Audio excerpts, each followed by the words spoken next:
Licensing এর জন্য চার জন্য স্যার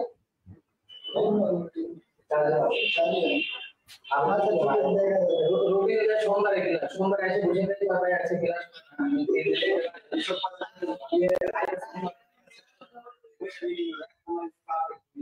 ভাইয়া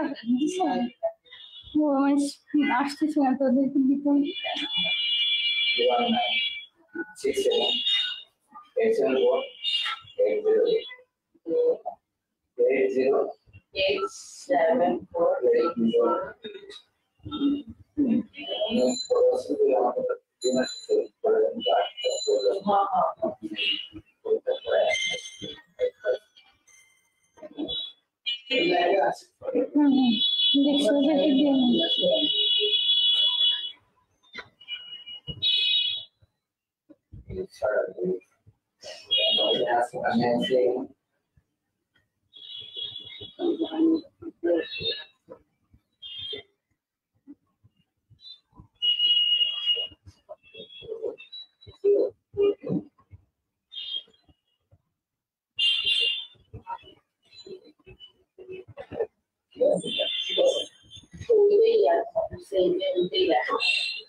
稍微讲一下行。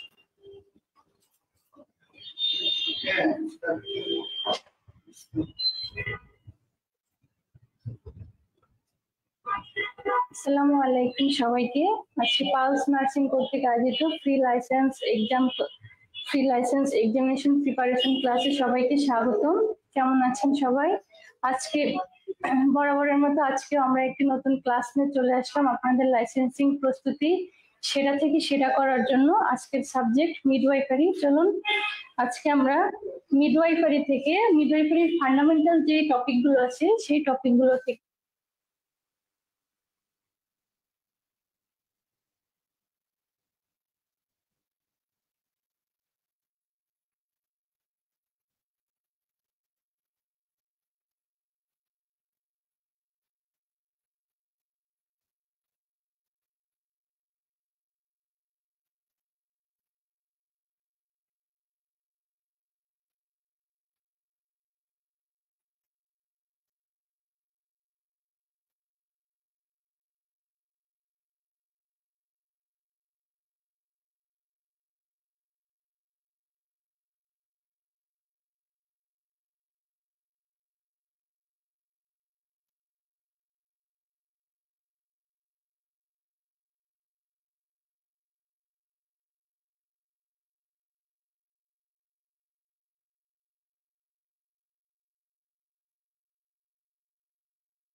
হ্যালো, শোনা যাচ্ছে মনে হয় না?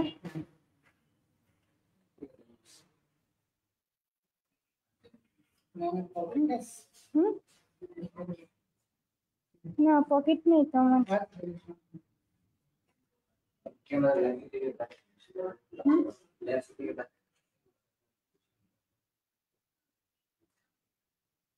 আপনারা একটু কমেন্ট করে জানাবেন সঠিক শোনা যাচ্ছে কিনা, তাহলে আমরা আবার পুনরায় ক্লাসটা শুরু করব।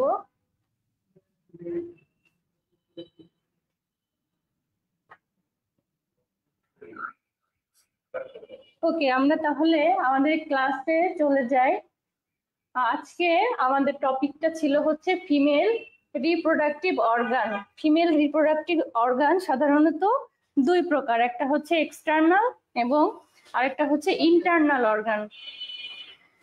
এক্সটার্নাল অর্গান গুলো হচ্ছে আমাদের বাহিরের পার্ট, যেগুলো mons pubis, labia majora, labia minora এবং হচ্ছে ক্লাইটোরিস। এই পার্টগুলো আমাদের ফিমেল এক্সটার্নাল জেনিটেলিয়া।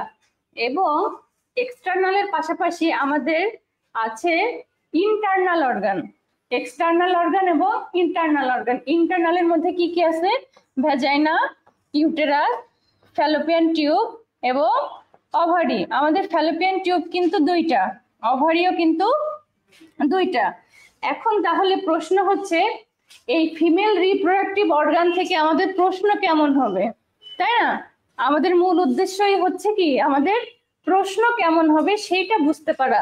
তাহলে আমাদের এক্সটার্নাল আর ইন্টারনাল থেকে আমাদের প্রশ্ন কেমন হবে, যে আমাদের এখানে প্রশ্ন এমন হবে যে হুইচ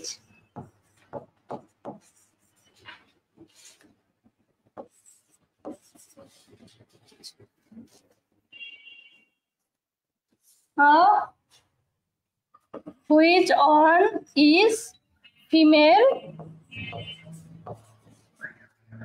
internal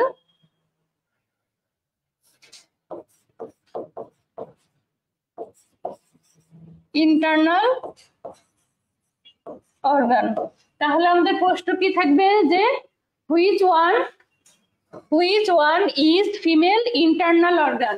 এখন আমরা হচ্ছে পড়ছি দুইটা নাম, একটা এক্সটার্নাল আর একটা হচ্ছে কি পড়ছি, ইন্টারনাল। ইন্টারনালে আছে vagina, uterus, fallopian tube, ovary, এবং এক্সটার্নালে আছে mons pubis, labia majora, labia minora, clitoris. তাহলে প্রশ্ন কি হবে দেখেন একটু খেয়াল করে, which one is female internal organ. তখন আপনার কিন্তু এইখান মানে আমাদের অপশনটা হচ্ছে কি থাকবে, চারটা অপশন, তাই না? দেখা যাচ্ছে এই তিনটা অপশন থাকবে, আর এই 4 নাম্বার অপশনে আপনার থাকলো ইউটেরাস। 4 নাম্বার অপশনে কি থাকলো, ইউটেরাস দেওয়া থাকলো। আপনারা একটু ভালো করে লক্ষ্য করবেন যে প্রশ্নটা কি হতে পারে এখান থেকে, which one is female internal organ, মানে হচ্ছে ফিমেলদের ইন্টারনাল অর্গান কোনটা। এখন আমার প্রশ্ন এই 4টা অপশন, তাহলে আমার অ্যান্সার কি হবে, mons pubis, labia majora, labia minora এবং ইউটেরাস। এখন আমি যেটা দেখলাম যে এক্সটার্নাল অর্গান হচ্ছে কোন তিনটা, এই তিনটা। আর ইউটেরাস তো আমার ভিতরের পার্ট, অর্থাৎ ইন্টারনাল। আমার প্রশ্নে কি চাইছে, যে হুইচ ওয়ান ইজ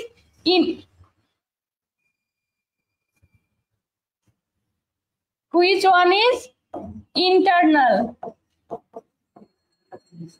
তাই না?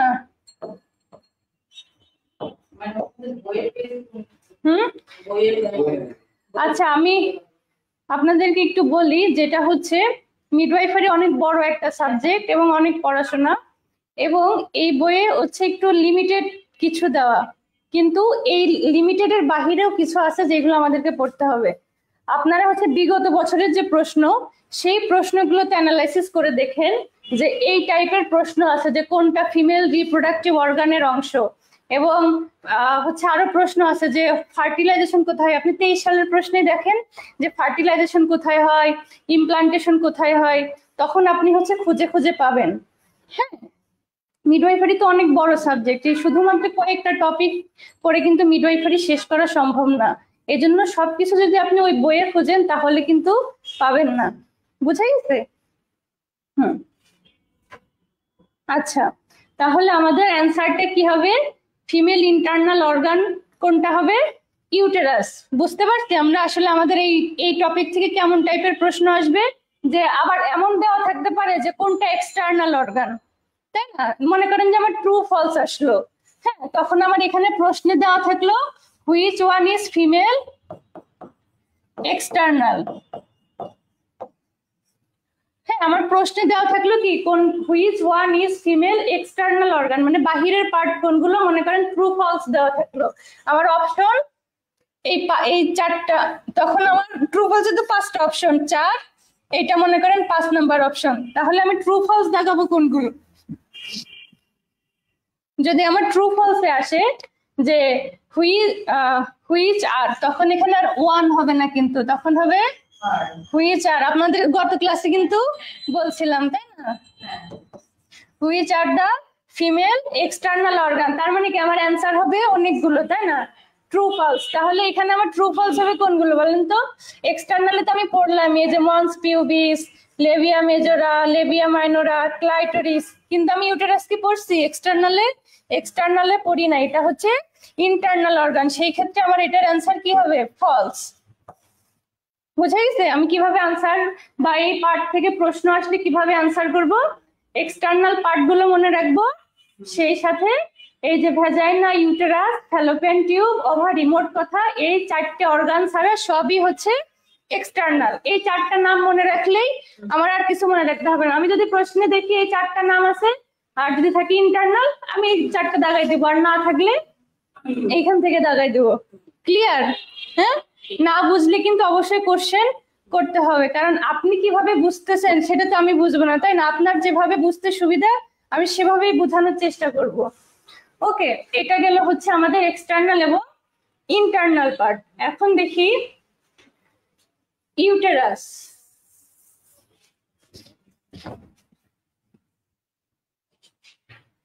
আমরা যে এক্সটার্নাল ইন্টারনাল পার্ট গুলো পড়লাম, সেই পার্ট গুলোর একটু ডেসক্রিপশন পড়বো, যেই টাইপের প্রশ্ন আমাদের পরীক্ষায় সাধারণত এসে থাকে। ইউটেরাস থেকে সাধারণত আর 2-1টা প্রশ্ন মতো পড়া আছে। সেটা হচ্ছে একটা নাম্বার থাকতে পারে যে ইউটেরাসের পার্ট কয়টা, এবং আরেকটা প্রশ্ন থাকতে পারে সেটা হচ্ছে ইউটেরাসের লেয়ার কয়টা, এবং আরেকটা বিষয় সেটা হচ্ছে ইউটেরাসের ওজন কত।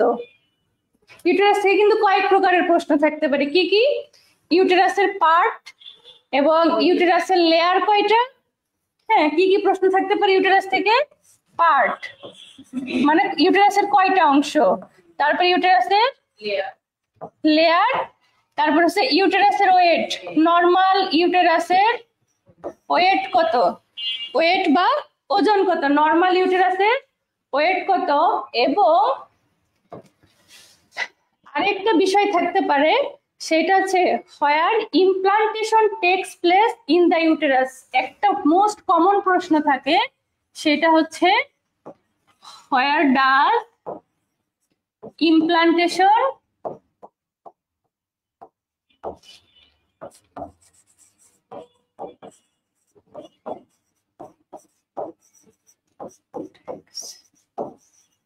প্লেস ইন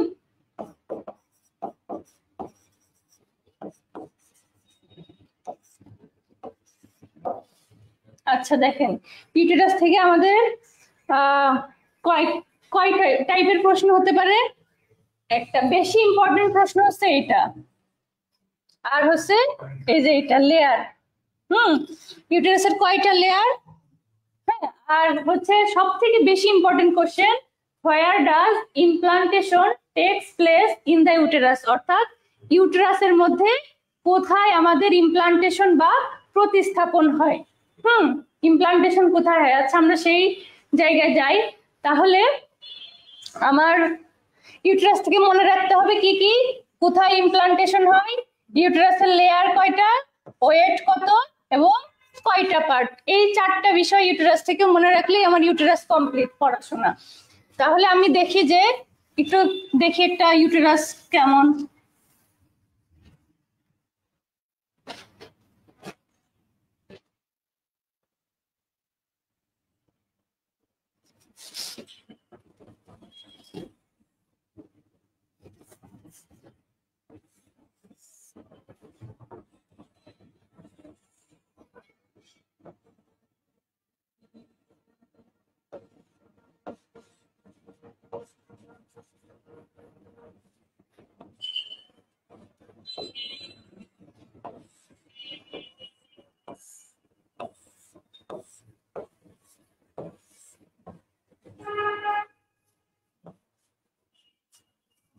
এটা হলো কি আমার ইউটেরাস। আমরা সবাই তো দেখছি তাই না আমাদের ইউটেরাস বা জরায়ু কেমন থাকে। ইউটেরাসের কয়টা পার্ট? তিনটা পার্ট। ইউটেরাসের কয়টা পার্ট হবে? তিনটা। একটা হচ্ছে বডি, বডির মধ্যে থাকবে কি ফান্ডাস এবং বডি প্রপার, ইস্থমাস, এবং নাম্বার 3 হচ্ছে কি সার্ভিক্স। তাহলে আমি দেখি কোনটা কোন পার্ট।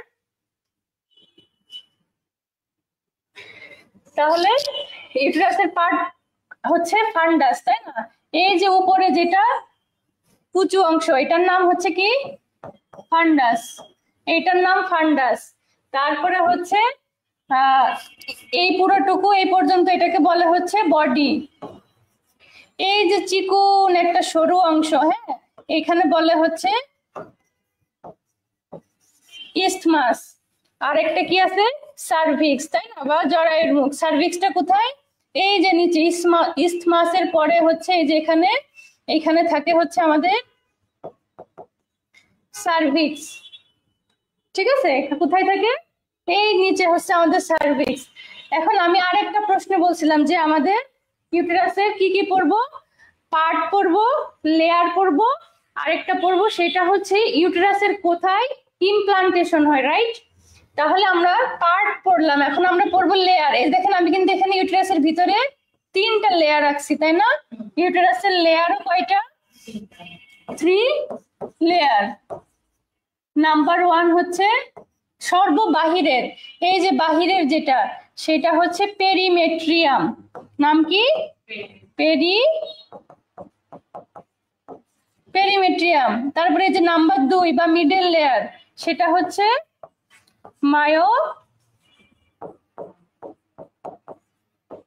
মায়োমেট্রিয়াম। এবং সব থেকে ভিতরের যেটা, সেটা হচ্ছে বা সব থেকে গুরুত্বপূর্ণ পার্ট যেটা, সেটা হচ্ছে এন্ডোমেট্রিয়াম। এই নামগুলো নোট করে রাখেন যে ইউটেরাসে 3টা পার্ট, সেটা হচ্ছে কি কি? পেরিমেট্রিয়াম, মায়োমেট্রিয়াম এবং হচ্ছে কি এন্ডোমেট্রিয়াম। এখন আমরা একটু কিন্তু একটা প্রশ্ন বললাম যে where does implantation takes place in the uterus. Uterus থেকে সব থেকে কমন যে প্রশ্নটা আসে সেটা হচ্ছে ইউটেরাসের কোথায় ইমপ্লান্টেশন হয়। ইউটেরাসের এই যে এন্ডোমেট্রিয়াম লেয়ার, সব থেকে ভিতরের লেয়ার এন্ডোমেট্রিয়াম, এইখানে হয় হচ্ছে কি আমাদের ইমপ্লান্টেশন বা প্রতিস্থাপন হয়। একটা ফিটাসে বা একটা এমব্রায়ো এই ফ্যালোপিয়ান টিউব দিয়ে ফার্টিলাইজেশন হয়ে হয়ে এসে কোথায় স্থান দখল করে? ইউটেরাসে এন্ডোমেট্রিয়াম লেয়ারে। ঠিক আছে, ইউটেরাস থেকে আমার যেই প্রশ্নই আসুক, কি কি আসতে পারে? পার্ট কয়টা, লেয়ার কয়টা, আর হচ্ছে কি পড়লাম? ওয়েট, তাই না? ইউটেরাসের ওয়েট কত? নর্মাল ইউটেরাস আপনার হ্যাঁ 60 গ্রাম, বা কোথাও কোথাও আপনি দেখতে পারেন যে 60 থেকে 80 গ্রাম এর মাঝামাঝি। হ্যাঁ, কখনো কখনো প্রশ্নে থাকতে পারে 60 গ্রাম, যদি 60 গ্রাম না থেকে 70 গ্রাম থাকে সেক্ষেত্রেও হবে। বা এই জন্য আমরা বলি 60 to 80 গ্রাম। হ্যাঁ, 60 থেকে 80 গ্রাম হচ্ছে আমাদের নর্মাল ইউটেরাসের ওজন। বুঝে গেছে? তাহলে আমাদের ইউটেরাসের কয়টা পার্ট? 3টা। বডি, বডির মধ্যে ফান্ডাস, ইস্থমাস এবং সার্ভিক্স। আর লেয়ার কয়টা? 3টা, পেরিমেট্রিয়াম, মায়োমেট্রিয়াম, এন্ডোমেট্রিয়াম। ইউটেরাসের কোথায় ফার্টিলাইজেশন হয়? এন্ডোমেট্রিয়াম লেয়ারে। সরি, ইমপ্লান্টেশন কোথায় হয়? এন্ডোমেট্রিয়াম লেয়ারে। ওজন কত? 60 গ্রাম বা 60 থেকে 80 গ্রাম। ক্লিয়ার? ঠিক আছে, আমরা নেক্সট স্লাইডে যাই। হ্যাঁ, দেখি এখন এই ফ্যালোপিয়ান টিউবটা আমরা কোথায় পড়লাম একটু আগে?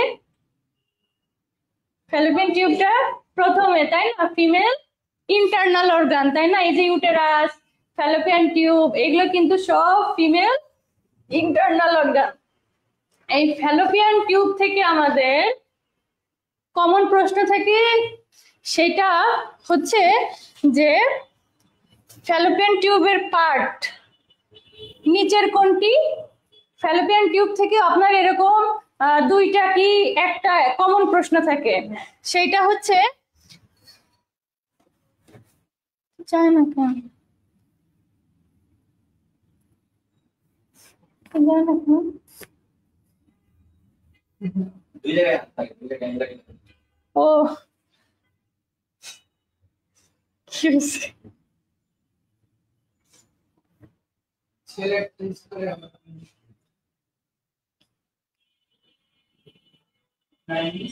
আচ্ছা থাক। আচ্ছা দেখি, এই যে ফ্যালোপিয়ান টিউব, হ্যাঁ ফ্যালোপিয়ান টিউব থেকে আমাদের কমন প্রশ্ন থাকে হচ্ছে দুই ধরনের, যে নিচের কোনটি ফ্যালোপিয়ান টিউবের পার্ট, এবং আরেকটা সব থেকে কমন প্রশ্ন হয় একটোপিক প্রেগন্যান্সি কোথায় হয়। কমন প্রশ্ন কি? একটোপিক প্রেগন্যান্সি কোথায় হয়। এই ফ্যালোপিয়ান টিউব থেকে আমাদের প্রশ্নই আসে দুইটা, যদি আসে সেটা হচ্ছে ফ্যালোপিয়ান টিউবের পার্টের নামগুলো বা পার্ট কয়টা, দেখা যাচ্ছে পার্টের নামগুলো দেওয়া থাকতে পারে, আবার অন্যান্য কোনো কিছুর পার্টের নাম দেওয়া থাকলে তখন আপনি এখান থেকে আইডেন্টিফাই করবেন যে ফ্যালোপিয়ান টিউবের পার্ট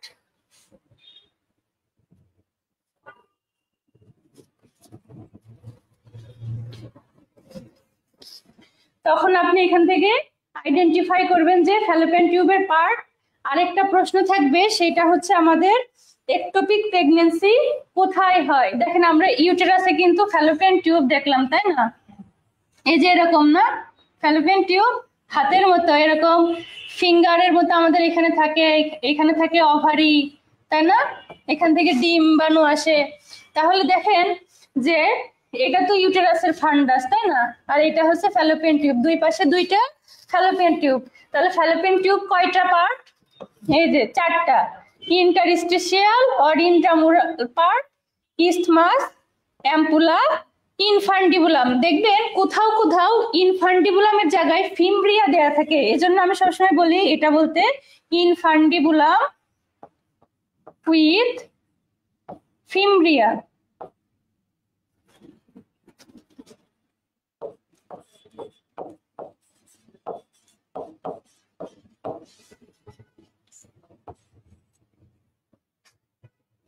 ইনফান্ডিবুলাম উইথ ফিমব্রিয়া। কয়টা পার্ট করলাম? চারটা। এখন দেখি তো পার্ট গুলোর নাম কোথায় কোথায়। এই যে এখানে মনে করেন এটা 1 নাম্বার, এটা 2, এটা 3, এটা হচ্ছে 4।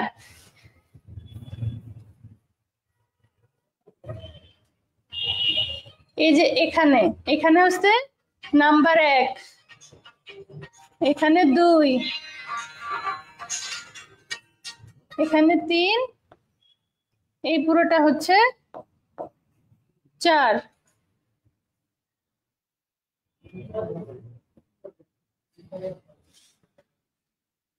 দেখেন কয়টা লিখছি, ওইখানে 4টা লিখছি, আমি এখানে কিন্তু 4টা আইডেন্টিফাই করে লিখছি। 1 নাম্বার কোথায়?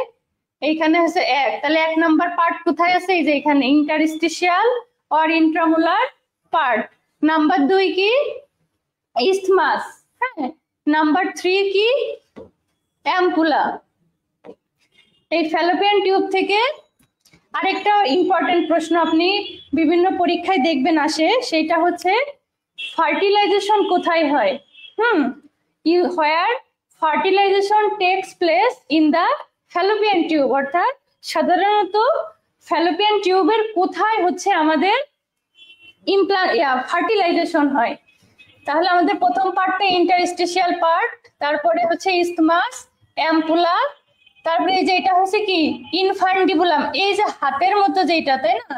যেটা থেকে আমাদের ওভারি থেকে ওভাম আসলে সে হচ্ছে ওটা মানে ক্যাচ করে অ্যাম্পুলা পর্যন্ত নিয়ে যায়, সেটার নাম হচ্ছে কি এই যে ফিমব্রিয়া। হাতের মতো যেগুলো এভাবে করে ওভামটাকে কি করে নিয়ে আসে, ওইটাকে বলে হচ্ছে ফিমব্রিয়া, ইনফান্ডিবুলাম উইথ ফিমব্রিয়া। তাহলে আমার যদি পরীক্ষায় প্রশ্ন আসে যে where does fertilization takes place in the fallopian tube, অর্থাৎ fallopian টিউবের কোথায় ইমপ্লান্টেশন হয়, সরি ফার্টিলাইজেশন হয়, fallopian টিউবের কোথায় ফার্টিলাইজেশন হয়। তাহলে কোথায় হয় আমি বলবো এই যে অ্যাম্পুলা, এইখানে 3 নম্বর পার্ট কোনটা দেখেন তো, এখানে লিখছি অ্যাম্পুলা, তাই না? তাহলে ফ্যালোপিয়ান টিউব থেকে যদি আমার প্রশ্ন আসে যে ফার্টিলাইজেশন কোথায় হয়, তখন আমি কি বলবো যে অ্যাম্পুলা পার্টে। দেখবেন বিগত বছরের অনেক জায়গায় আমার এদের এই প্রশ্নটা আসে যে ফ্যালোপিয়ান টিউবের কোথায় হচ্ছে ফার্টিলাইজেশন হয়, তাহলে তখন আমি কি বলবো অ্যাম্পুলা। এবং আরেকটা কমন প্রশ্ন আছে, সেটা হচ্ছে একটোপিক প্রেগন্যান্সি কোথায় হয়, তাই না? একটোপিক প্রেগন্যান্সি কি আমরা নাম শুনছি আগে? একটোপিক প্রেগন্যান্সি কি? যখন আপনার ইউটেরাসের বাহিরে, তাই না, ইউটেরাসের বাহিরে হচ্ছে আমাদের সাধারণত গর্ভধারণটা কোথায় হয়? ইউটেরাসের মধ্যে। হ্যাঁ, আমাদের ফিটাসটা আস্তে আস্তে ডেভেলপ হবে কোথায়? ইউটেরাসের লেয়ারের ভিতরে, ওই যে এন্ডোমেট্রিয়াম লেয়ারে। কিন্তু আপনার যখন তা না হয়ে অন্যান্য জায়গায়, হ্যাঁ অন্যান্য জায়গায় ফার্টিলাইজেশন হয়ে ইমপ্লান্টেশন, মানে প্রেগনেন্সিটা অন্য জায়গায় হয়, সেই ক্ষেত্রে তখন আমাদের একটোপিক প্রেগনেন্সি হয়। কিন্তু 99% একটোপিক প্রেগনেন্সি হয় হচ্ছে আপনার কোথায় বলেন তো? এই যে অ্যাম্পুলা, ফ্যালোপিয়ান টিউবের অ্যাম্পুলা পার্টে। দেখবেন যে মায়েরা কি করে যে পায়ে মানে পেটে অনেক তল পেটে ব্যথা, এই দেখেন আপনার কিন্তু আবার প্রশ্ন এটা আসতে পারে যে একটোপিক প্রেগনেন্সির সাইন সিমটম কি? এই ফ্যালোপিয়ান টিউবের পার্ট ধরে কিন্তু আরেকটা প্রশ্ন আসতে পারে যে একটোপিক প্রেগন্যান্সির সাইন সিমটম কি? তখন আমার কি মোস্ট কমন সাইন সিমটম, যেটা সব থেকে বেশি কমন, সেটা হচ্ছে অ্যাবডোমিনাল পেন, পেটে ব্যথা থাকবে, তারপরে ভ্যাজাইনাল ব্লিডিং থাকবে, হ্যাঁ এই, তারপরে আপনার কি থাকবে অ্যামেনোরিয়া, মানে মিনিস্ট্রাল পিরিয়ড বন্ধ 1 মাস থেকে। এইগুলো হচ্ছে আমাদের একটোপিক প্রেগন্যান্সির কমন সাইন সিমটম। আবার আসতে পারে কি ectopic pregnancy, where does usually ectopic pregnancy takes place, হ্যাঁ সাধারণত কোথায় একটোপিক প্রেগন্যান্সি হয়, তখন আমি কি বলবো? ওইখানে অপশনে থাকতে পারে ফ্যালোপিয়ান টিউবও থাকতে পারে, আবার কি থাকতে পারে বলেন তো? হ্যাঁ অ্যাম্পুলাও থাকতে পারে, আবার কি থাকতে পারে? ফ্যালোপিয়ান টিউবও থাকতে পারে। তো যদি ফ্যালোপিয়ান টিউব থাকে আমি ফ্যালোপিয়ান টিউব দিব, অ্যাম্পুলা থাকলে অ্যাম্পুলা দিব। এটা কিন্তু অনেক কমন প্রশ্ন যে ফ্যালোপিয়ান টিউবের কোথায় একটোপিক প্রেগন্যান্সি হয়, বা একটোপিক প্রেগন্যান্সি সাধারণত আমরা কোথায় দেখি? একটোপিক প্রেগন্যান্সি ইউটেরাসের বাইরে যে কোনো জায়গায় হতে পারে, পেটের মধ্যে হতে পারে, ফ্যালোপিয়ান টিউবে হতে পারে, সার্ভিক্সের মধ্যে হতে পারে, কিন্তু 99% হচ্ছে আমাদের কোথায় হয়? অ্যাম্পুলা পার্টের মধ্যে। তাহলে ফ্যালোপিয়ান টিউব থেকে যদি আমার প্রশ্ন আসে আমি কি পারবো? ফ্যালোপিয়ান টিউব থেকে আমার 2 থেকে 3 ধরনের প্রশ্ন আসবে। সেটা কি কি? নাম্বার 1 হচ্ছে ফ্যালোপিয়ান টিউবের পার্ট কয়টা, নিচের কোনগুলো ফ্যালোপিয়ান টিউবের পার্ট, এটা একটা প্রশ্ন। আরেকটা প্রশ্ন হবে যে একটোপিক প্রেগন্যান্সি সাধারণত কোথায় হয়, তাহলে আমি সহজেই উত্তর বলতে পারবো ফ্যালোপিয়ান টিউবের অ্যাম্পুলা পার্টে। আরেকটা কমন প্রশ্ন, সেটা হচ্ছে ফার্টিলাইজেশন কোথায় হয়। কি কমন প্রশ্ন? ফার্টিলাইজেশন। তাহলে যখনই আমরা দেখবো যে ফার্টিলাইজেশন, তখনই আমরা কিন্তু অ্যান্সার করতে পারবো যে ফ্যালোপিয়ান টিউবের অ্যাম্পুলা পার্টে ফার্টিলাইজেশন হয়। আর ইমপ্লান্টেশন কোথায় হয়? ইউটেরাসের এন্ডোমেট্রিয়াম লেয়ারে। এই দুইটা হচ্ছে একদম কমন প্রশ্ন। ফার্টিলাইজেশন কোথায় হয়, ইমপ্লান্টেশন কোথায়? ফার্টিলাইজেশন হবে আপনার ফ্যালোপিয়ান টিউবের অ্যাম্পুলা পার্টে, আর ইমপ্লান্টেশন কোথায় হবে? ইমপ্লান্টেশন বলে ইউটেরাসের এন্ডোমেট্রিয়াম লেয়ারে। হ্যাঁ বারবার পড়লে মনে থাকবে। বুঝে গেছে এটা? ঠিক আছে, নেক্সট স্লাইডে যাই। এখন দেখি প্লাসেন্টা। বা প্লাসেন্টা কিন্তু আমরা যারা সাধারণত ডেলিভারি করাইছি সবাই চিনি, তাই না? প্লাসেন্টা কেমন শেপ বলেন তো? প্লাসেন্টা বা গর্ভফুল, তাই না? এই যে এই স্ট্রাকচারটা কিন্তু আমরা মোটামুটি সবাই জানি। প্লাসেন্টা দেখতে কেমন? সার্কুলার, মানে গোল ডিস্কের মতো শেপ। এই জন্য আমাদের এটা, যে জিনিসগুলো নিয়ে আমরা সবসময় কাজ করি সেইগুলো দেখলেই কিন্তু আমাদের মনে পড়ে যায়। প্লাসেন্টার শেপটা হচ্ছে কি সার্কুলার বা গোল।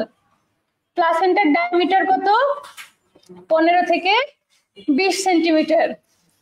আমরা যদি এই প্লাসেন্টা পার্টটা পড়ি সেই ক্ষেত্রে আমাদের প্রশ্ন হবে কি, প্লাসেন্টা থেকে কোন টাইপের প্রশ্ন হতে পারে? নাম্বার 1 প্রশ্ন, প্লাসেন্টার ওয়েট কত? নাম্বার 1 প্রশ্ন কি, প্লাসেন্টার ওয়েট কত? নাম্বার প্রশ্ন 2, প্লাসেন্টার কয়টা সারফেস? কি বললাম, প্লাসেন্টার কয়টা সারফেস। এবং নাম্বার 3 প্রশ্ন হচ্ছে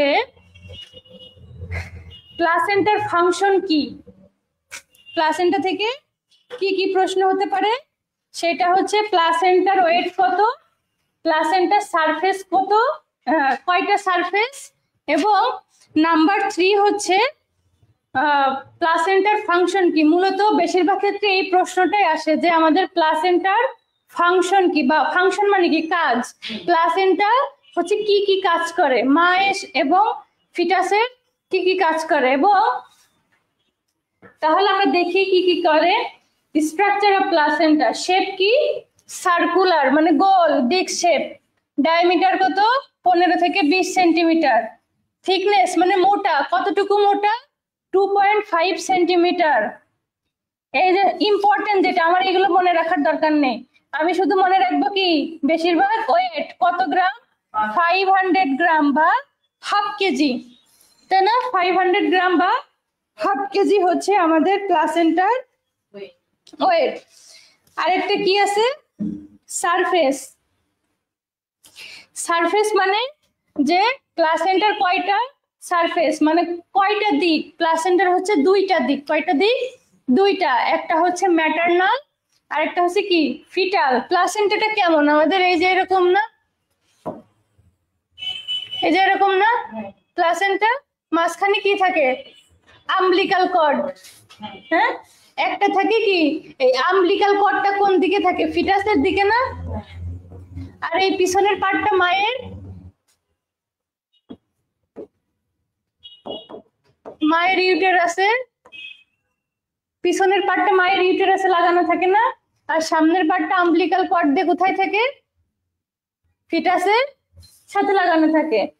দুইটা সারফেস, কয়টা সারফেস, দুইটা, একটা হচ্ছে ফিটাল সারফেস আর একটা ম্যাটারনাল সারফেস। আম্বিলিকাল কর্ড দিয়ে একটা হচ্ছে ফিটাসের সাথে যুক্ত থাকে এবং আরেকটা হচ্ছে কি মায়ের ইউটেরাসের সাথে যুক্ত থাকে। তাহলে সারফেস কয়টা, দুইটা সারফেস, একটা হচ্ছে ম্যাটারনাল আর ফিটাল সারফেস। তাহলে প্লাসেন্টা থেকে আমি কি কি মনে রাখবো, ইম্পর্টেন্ট কোনটা, ওয়েট,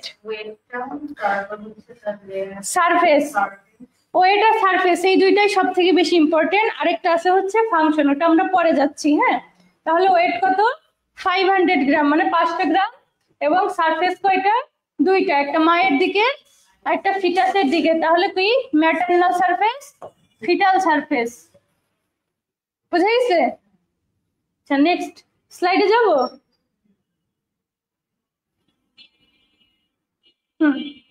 আরেকটা গুরুত্বপূর্ণ, সেটা হচ্ছে ফাংশন অফ প্লাসেন্টা। প্লাসেন্টার কাজ কি, প্লাসেন্টার কাজ কি, ফাংশন অফ প্লাসেন্টা। এইটাও কিন্তু আমাদের অনেক সময় আসে, সংক্ষিপ্ত আকারে প্রশ্ন আসে যে প্লাসেন্টার কাজ কি, বা হচ্ছে দেখি প্লাসেন্টা কি কি করে। আমি শুধু সংক্ষিপ্ত নামগুলো মনে রাখবো। ট্রান্সপোর্টেশন, ট্রান্সপোর্ট ফাংশন, অর্থাৎ মানে প্লাসেন্টা হচ্ছে আমাদের কি করে, ট্রান্সফার করে, মায়ের থেকে ফিটাসে ট্রান্সফার করে কি কি, এই যে অক্সিজেন, রেসপিরেটরি মানে কি অক্সিজেন, রেসপিরেশন মানে কি শ্বাস প্রশ্বাস, তার মানে কি হবে, কি কি অক্সিজেন, মায়ের থেকে ফিটাসে কি যায়, অক্সিজেন যায়। তারপরে এক্সক্রিয়েটরি, এক্সক্রিয়েশন মানে কি কোনো কিছু বাহিরে বের করে দেওয়া। এখন আমাদের যখন হচ্ছে প্রস্রাব বা পায়খানা চাপে তখন আমরা কি করি, আমরা এক্সক্রিয়েট করতে পারি, তাই না, মল ত্যাগ করতে পারি। কিন্তু ফিটাস কিভাবে মল ত্যাগ করবে, সে হচ্ছে প্লাসেন্টার মাধ্যমে কি করবে, প্লাসেন্টার মাধ্যমে এক্সক্রিয়েট করবে। তা ফিটাসের যে বজ্র পদার্থ বা ওয়েস্ট প্রোডাক্ট সে কিভাবে করবে, প্লাসেন্টার মাধ্যমে, যে এক্সক্রিয়েটরি ফাংশন মানে তার যে বজ্র পদার্থ সে প্লাসেন্টার মাধ্যমে এক্সক্রিয়েশন করবে। তারপরে নিউট্রিটিভ ফাংশন, আমাদের হচ্ছে আমরা খাবার খাই, কিন্তু ফিটাস কিভাবে খাবার খাবে, রাইট? ফিটাস কিভাবে খায়? ফিটাসের পুষ্টি, নিউট্রিশন যাও কিছুই প্রয়োজন হোক না কেন সবকিছুই কিন্তু হচ্ছে ওই যে প্লাসেন্টা না, এই যে প্লাসেন্টায় কিন্তু এই যে মাঝখানে কি থাকে, আম্বিলিকাল কর্ড, তাই না? এই আম্বিলিকাল কর্ডের মাধ্যমে কিন্তু ফিটাসটা মায়ের সাথে অ্যাটাচড। একটা কমন প্রশ্ন আপনারা লিখে রাখেন যে আম্বিলিকাল কর্ডে কয়টা আর্টারি কয়টা ভেন? আম্বিলিকাল কর্ডে হ্যাঁ 2টা আর্টারি আর একটা কি ভেন। এখন এই 2 আর্টারি আর একটা ভেনের কাজ কি? 2 আর্টারি 1 ভেন। এই যে 2টা আর্টারি, এই 2টা আর্টারি হচ্ছে ফিটাসের যত বজ্র পদার্থ আছে সে বের করে নিয়ে আসে। আর এই যে একটা কি আছে, এই একটা ভেন, এই একটা ভেনের মাধ্যমে অক্সিজেন, নিউট্রিশন সবকিছু ফিটাসে পাস হয়। কিভাবে মনে রাখবো? 2টা আর্টারি একটা ভেন। তাহলে ওই 2টা আর্টারি দিয়ে হচ্ছে আমাদের যত ওয়েস্ট প্রোডাক্ট আছে ফিটাসের সেগুলো সব বের করে নিয়ে আসে।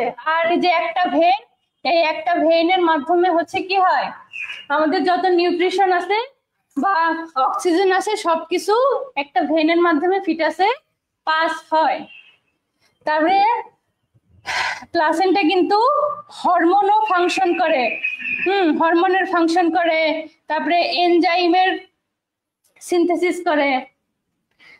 তারপরে হচ্ছে প্লাসেন্টা কিন্তু আবার ব্যারিয়ার ফাংশন হিসাবেও কাজ করে। ব্যারিয়ার মানে কি? বাধা প্রদান দেওয়া, তাই না? অনেক সময় দেখবেন যে মায়েরা বিভিন্ন ধরনের ড্রাগস নেয়, মানে ওষুধ, মেডিকেল কন্ডিশনের কারণে তো কত ওষুধ নেওয়া লাগে, বা যেসব মায়েরা ড্রাগ অ্যাডিক্টেড তাদের তো অনেক সময় অনেক ধরনের বিষাক্ত পদার্থ নিতে পারে, কিন্তু প্লাসেন্টা মাঝে মাঝে কি করে, ওই বিষাক্ত কোনো এফেক্ট বা পদার্থ যেন মায়ের থেকে ফিটাসের বডিতে না যায় সেই ক্ষেত্রে কি হিসাবে কাজ করে? ব্যারিয়ার হিসেবে কাজ করে। হ্যাঁ, ব্যারিয়ার হিসেবে কাজ করে, যেন ফিটাস থেকে কোনো মানে মায়ের থেকে কোনো হার্মফুল বা ক্ষতিকর পদার্থ যেন মায়ের থেকে ফিটাসে না যায়। ঠিক আছে? তারপরে স্টোরেজ করে, স্টোর করে কি? স্টোর করে ফিটাসের জন্য যে প্রোটিন, এগুলো মনে রাখতে হবে না, শুধু এই দুটো মনে রাখলে হবে। প্রোটিন, তারপরে হচ্ছে গ্লাইকোজেন, এইগুলো কি করে? স্টোর করে রাখে ফিটাসের জন্য। যখন দেখেন আমাদের বডিতে গ্লুকোজ, আমরা খাবার খেলে কি হয়, গ্লুকোজটা জমা হয়ে থাকে, তাই না? তো ওইটা পরবর্তীতে যখন আমরা দীর্ঘ সময় খাবার না খাই তখন ওই গ্লুকোজ সেলগুলো ভেঙে ভেঙে আমাদের বডিতে কিন্তু গ্লুকোজ আসে। ঠিক তেমন প্লাসেন্টাও হচ্ছে ফিটাসের জন্য প্রোটিন এবং গ্লুকোজ বা গ্লাইকোজেনকে বডিতে জমা করে রাখে। তারপরে হচ্ছে ইমিউনোলজিক্যাল ফাংশন। আমরা যত বড় হই তত আস্তে আস্তে কিন্তু আমাদের ইমিউনিটি পাওয়ার বৃদ্ধি পায়, কিন্তু যখন একটা নিউবর্ন বেবি থাকে বা ফিটাস থাকে তখন তার কি ইমিউনিটি আমাদের মতো রোগ প্রতিরোধ ক্ষমতা? তাদের তো রোগ প্রতিরোধ ক্ষমতা আমাদের মতো না। এই জন্য প্লাসেন্টা কিন্তু ইমিউনোলজিক্যাল বা রোগ প্রতিরোধ ক্ষমতার হিসাবে, ইমিউনিটি হিসাবেও কাজ করে। যেমন একটা প্রশ্ন আসতে পারে, ম্যাটারনাল অ্যান্টিবডি, মানে প্লাসেন্টায় কোন অ্যান্টিবডি পাওয়া যায়? সেটা হচ্ছে যে এটা IgG, ইমিউনোগ্লোবিউলিন জি। লিখে রাখেন যে প্লাসেন্টায় কোন অ্যান্টিবডি পাওয়া যায়? এই যে IgG, ইমিউনোগ্লোবিউলিন জি, মায়ের থেকে ফিটাসে ট্রান্সফার হয় ইমিউনোগ্লোবিউলিন জি, যেটা হচ্ছে ফিটাসকে কি দেয়? ইমিউনিটি দেয় বা হচ্ছে রোগ প্রতিরোধ ক্ষমতা বাড়ায়। তারপর আছে কি? ডিটক্সিফিকেশন ফাংশন, অর্থাৎ যদি মায়ের কোনো ড্রাগস ব্যবহার করার কারণে মায়ের ব্লাডে হচ্ছে কি হয়, বিষক্রিয়া দেখা যায়, সেই ক্ষেত্রে মাঝে মাঝে প্লাসেন্টা ওই বিষক্রিয়া থেকে বাঁচানোর জন্য ভূমিকা রাখে। বুঝা গেল? তাহলে প্লাসেন্টার ফাংশন হিসেবে আমরা কি কি মনে রাখবো? প্লাসেন্টার ফাংশন হিসাবে একটা হচ্ছে অক্সিজেন দেয়, হ্যাঁ, নিউট্রিশন দেয়, তারপরে হচ্ছে ওয়েস্ট প্রোডাক্ট বের করে, তাই না? বজ্র পদার্থ বা ওয়েস্ট প্রোডাক্ট বের করে, তারপরে সে ইমিউনিটি দেয়। তারপরে কোন ইমিউনিটি পাওয়া যায়? ইমিউনোগ্লোবিউলিন জি। ইমিউনোগ্লোবিউলিন জি পাওয়া যায়। এবং প্লাসেন্টা কি হিসাবে কাজ করে?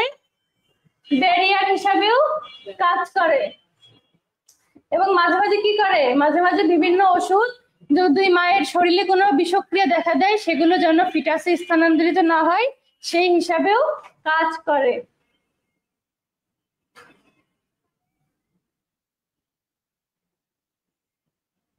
আচ্ছা, তারপরে আসি। তারপরে কি? এটা কি? Amniotic fluid. অ্যামনিওটিক ফ্লুইডের সাথে কি আমরা পরিচিত? বা হচ্ছে ওই যে বলে গর্ভের পানি, তাই না? বাংলায় বা হচ্ছে এমনি সাধারণ মানুষের মুখে আমরা কি নামে চিনি? গর্ভ পানি, তাই না? পানি বলে যে পানি, হ্যাঁ পানি ভেঙে গেছে বা পানি শুকাই গেছে বা পানি বেশি, এগুলো আমরা শুনি। সেই অ্যামনিওটিক ফ্লুইডটাকে হচ্ছে কি বলে আমরা মেডিকেল টার্মে? ওই পানিটাকেই মেডিকেল টার্মে কি বলে? অ্যামনিওটিক ফ্লুইড বলি। হ্যাঁ, অ্যামনিওটিক ফ্লুইডটা সাধারণত কি অ্যালকালাইন, মানে আপনার একটু অ্যাসিডিক এবং ক্লিয়ার ওয়াটারি ফ্লুইড, মানে ওটা সাধারণত স্বচ্ছই থাকে, তাই না? স্বচ্ছ ওয়াটার ফ্লুইড। এখন অ্যামনিওটিক ফ্লুইড থেকে আমরা যেটা পড়বো, সাধারণত যেটা আসে যে আমাদের কোন কোন উইকসে বা কত সপ্তাহে আমাদের অ্যামনিওটিক ফ্লুইডের পরিমাণটা কেমন থাকে। দেখেন, অ্যামনিওটিক ফ্লুইড থেকে এটা আর অ্যামনিওটিক ফ্লুইডের কম্পোজিশন এই দুইটা মনে রাখলেই চলবে। 12 উইকসে কত থাকে? 50 ml। 20 উইকসে 400 ml। 36 থেকে 38 সপ্তাহে কত? 1 লিটার বা 1000 ml। তারপরে এক টার্ম, যখন আপনার ডেলিভারির সময় হয়ে যায় তখন তো তাকে আমরা টার্ম বলি, তাই না? তখন কিন্তু অ্যামনিওটিক ফ্লুইডটা কমে আসে কত? 600 থেকে 800 ml। এবং যখন আপনার ওভার হয়ে যায়, হ্যাঁ 43 উইকস যখন হয় তখন কিন্তু কত হয়? 43 উইকসে এই যে 200 ml। এই জন্যই কিন্তু বলে যে ডেট ওভার হয়ে গেলে দ্রুত হচ্ছে, যদি নর্মাল ডেলিভারি না হয় সেক্ষেত্রে সিজারিয়ান সেকশনে যাওয়ার জন্য, কারণ কি অ্যামনিওটিক ফ্লুইড কমে যায়। তাহলে এই অ্যামনিওটিক ফ্লুইড থেকে কি প্রশ্ন আসতে পারে? যে এক term, in term pregnancy amniotic ফ্লুইডের অ্যামাউন্ট কত? তখন আমি কি অ্যান্সার দিতে পারি? 600 থেকে 800 ml। তাহলে আমার কেমন প্রশ্ন থাকতে পারে? যে এক term pregnancy amniotic fluid, what is the volume of amniotic fluid at term pregnancy, তাই না? What is the volume of amniotic fluid at term pregnancy? তাহলে অ্যান্সার কি হবে? 600 থেকে 800 ml। ঠিক আছে?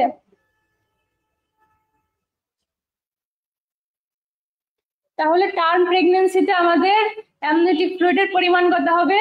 600 থেকে 800 ml। 43 সপ্তাহের দিকে কত?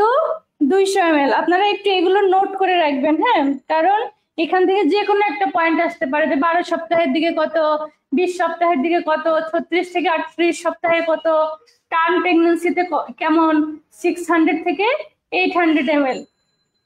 তারপরে দেখি এই যে আরেকটা যেটা জিনিস মনে রাখবো, কম্পোজিশন, মানে অ্যামনিওটিক ফ্লুইড আপনার কি কি দিয়ে তৈরি, অ্যামনিওটিক ফ্লুইডের মধ্যে কি কি উপাদান আছে।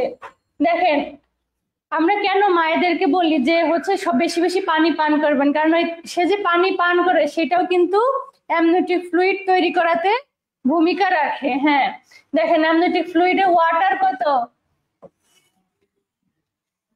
98 থেকে 99%। তার মানে ওই যে অ্যামনিওটিক ফ্লুইড পুরাটাই কি দিয়ে তৈরি? পানি। কি দিয়ে তৈরি? হ্যাঁ, এই যে ওয়াটার 98 থেকে 99%, তার মানে কি পুরাটাই পানি দিয়ে তৈরি। ওই যে বাকি 1%, ওই 1% থাকে এই যে এই পদার্থগুলো কি কি দেখেন? প্রোটিন, গ্লুকোজ, লিপিড, ইউরিয়া, হ্যাঁ, নাইট্রোজেন, ইউরিক অ্যাসিড, ক্রিয়েটিনাইন, তারপরে হচ্ছে কি হরমোন, কি কি? Prolactin, insulin, renin. তার মানে আমার কম্পোজিশনের মধ্যে থাকতে পারে কি কি? প্রোটিন, গ্লুকোজ, লিপিড, ইউরিয়া, হ্যাঁ, ইউরিক অ্যাসিড, ক্রিয়েটিনাইন, হরমোন। তারপরে হচ্ছে হরমোনস এর মধ্যে কি কি? প্রোল্যাকটিন, ইনসুলিন এবং রেনিন। তাহলে কম্পোজিশন কি হবে? আমার 90 থেকে 99% হচ্ছে কি? ওয়াটার। তারপরে আর ওই যে 1% সেগুলো কি? প্রোটিন। যদি প্রশ্ন আসে যে কম্পোজিশন, সেক্ষেত্রে যে এগুলো থেকে দু একটা নাম দেওয়া থাকতে পারে যে এখানে কোনটা অ্যামনিওটিক ফ্লুইডের composition, protein, glucose, lipid, urea, uric acid, nitrogen, creatinine, হ্যাঁ। তারপর হচ্ছে কি? হরমোনস এর মধ্যে কি কি? প্রোল্যাকটিন, ইনসুলিন এবং রেনিন। তারপরে যেটা আসবে সেইটা হচ্ছে কিছু আয়নও থাকতে পারে, যেমন সোডিয়াম, Na+ বলে হচ্ছে কি? Sodium ion, K+ potassium ion, Cl কি? ক্লোরিন। কি কি থাকতে পারে? সোডিয়াম, পটাশিয়াম এবং ক্লোরিন। K+ হচ্ছে পটাশিয়াম আর Cl chlorine. Sodium, potassium, chlorine. আর জিনিস কিছু থাকতে পারে, সেটা হচ্ছে এই যে ল্যানুগো, তারপরে এই যে ভার্নিক্স, এই শব্দগুলো মনে রাখবেন। Foetal skin, squamous epithelial cells, তারপরে হচ্ছে রেসপিরেটরি ট্র্যাক্ট থেকে cells, urinary bladder, vagina of the foetus. তার মানে ল্যানুগো মানে কি? ওই যে নিউবর্ন বেবিদের যে হাতে পায়ে ছোট ছোট পশম হয়, মুখে মুখে দেখবেন যে কিছু কিছু নিউবর্ন বেবিদের অনেক পশম থাকে, তাই না? ওইগুলোকে বলা হচ্ছে কি? ল্যানুগো। কি বলে? ল্যানুগো। তারপরে স্কোয়ামাস এপিথেলিয়াল সেলস, ওই যে নিউবর্ন বেবিদের যখন স্কিন তৈরি হয়, ওই স্কিন গুলোকে হচ্ছে আপনার বলে স্কোয়ামাস এপিথেলিয়াল সেলস, হ্যাঁ, ফিটাল স্কিনের সেল। তারপরে ভার্নিক্স, দেখবেন নিউবর্ন বেবি হওয়ার পরে নিউবর্ন বেবির গায়ে সাদা সাদা আঠালো পদার্থ থাকে, সেটাকে কি বলে? ভার্নিক্স। ওই যে আঠালো সাদা সাদা পদার্থ থাকে, সেটাকে বলা হচ্ছে ভার্নিক্স, হ্যাঁ। তারপরে কি থাকতে পারে?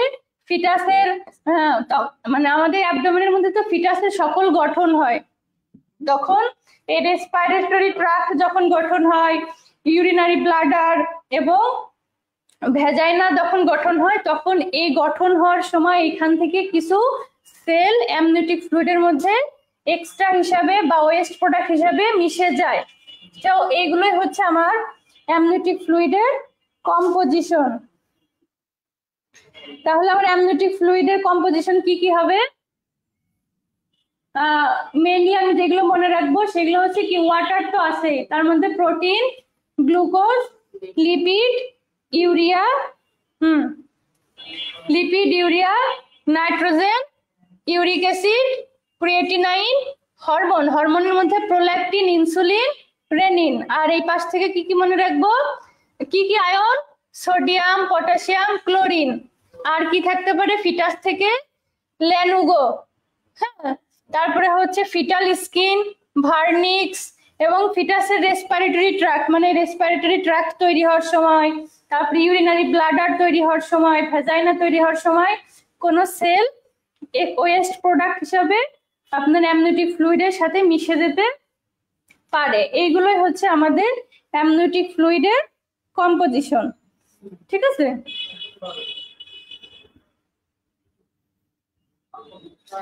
আচ্ছা, অ্যামনিওটিক ফ্লুইড পড়লে অ্যামনিওটিক ফ্লুইডের দুইটা ডিজিজ হতে পারে, সেটা হচ্ছে পলিহাইড্রামনিয়াস, আরেকটা কি? অলিগোহাইড্রামনিয়াস। প্রশ্নে কিন্তু এটা আসে যে what is the meaning of পলিহাইড্রামনিয়াস?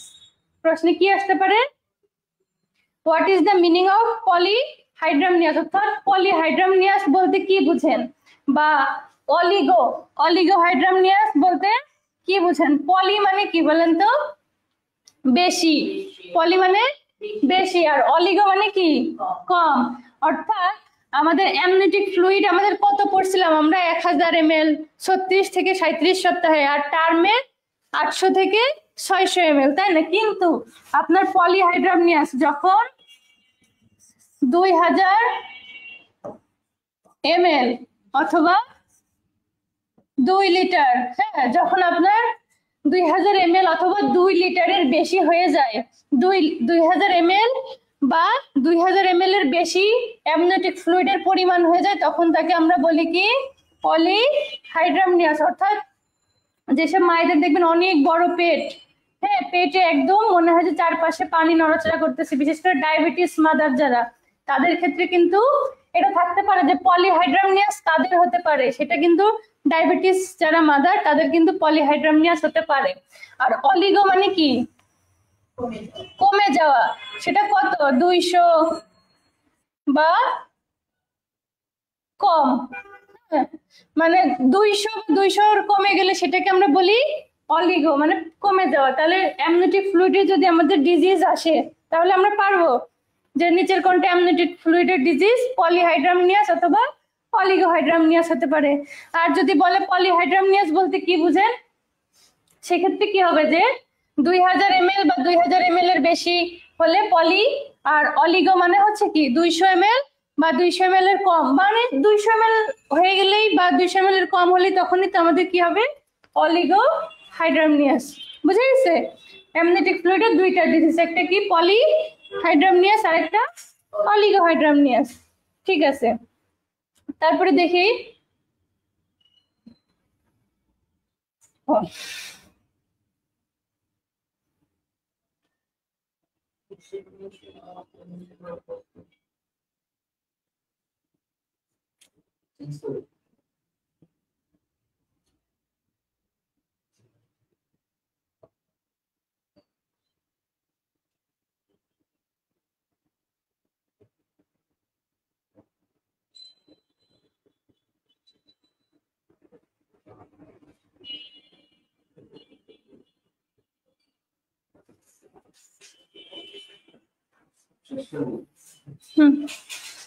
আচ্ছা, আমরা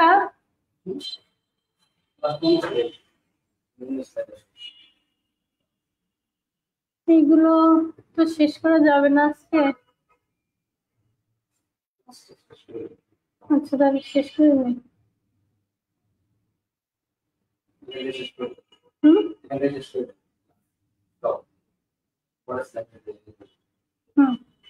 আচ্ছা, আমরা অ্যামনিওটিক ফ্লুইড পর্যন্ত যে পড়লাম, এই পর্যন্ত আপনাদের কি কোনো কোশ্চেন আছে? প্রথম থেকে আপনারা কি খাতায় নোট করেছেন? দেখেন ওইখান থেকে যদি আপনাদের কোনো কোশ্চেন থাকে তাহলে প্রশ্ন করেন। আমাদের ক্লাসটা আজকে এই পর্যন্তই, শেষের পর্যায়ে চলে আসছি আমরা। ঠিক আছে।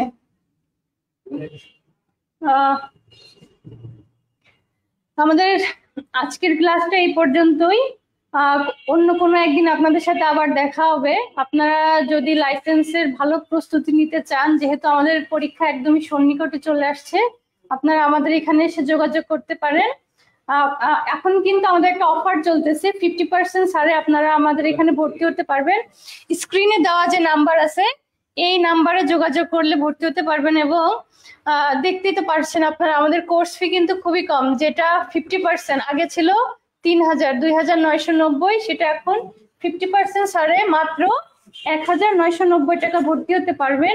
ভর্তি হওয়ার পাশাপাশি আপনারা যেটা পাবেন সেটা হচ্ছে 2টা বই পাবেন, ফ্রি মডেল টেস্টের জন্য বই পাবেন, এবং অনলাইনে পরীক্ষার আগ পর্যন্ত ফ্রি মডেল টেস্ট দিতে পারবেন। এবং আপনাদের যারা শিক্ষক রয়েছেন তাদের সাথে সরাসরি সবসময় কথা বলার সুযোগ থাকবে যে কোনো প্রবলেম সলভ করার জন্য।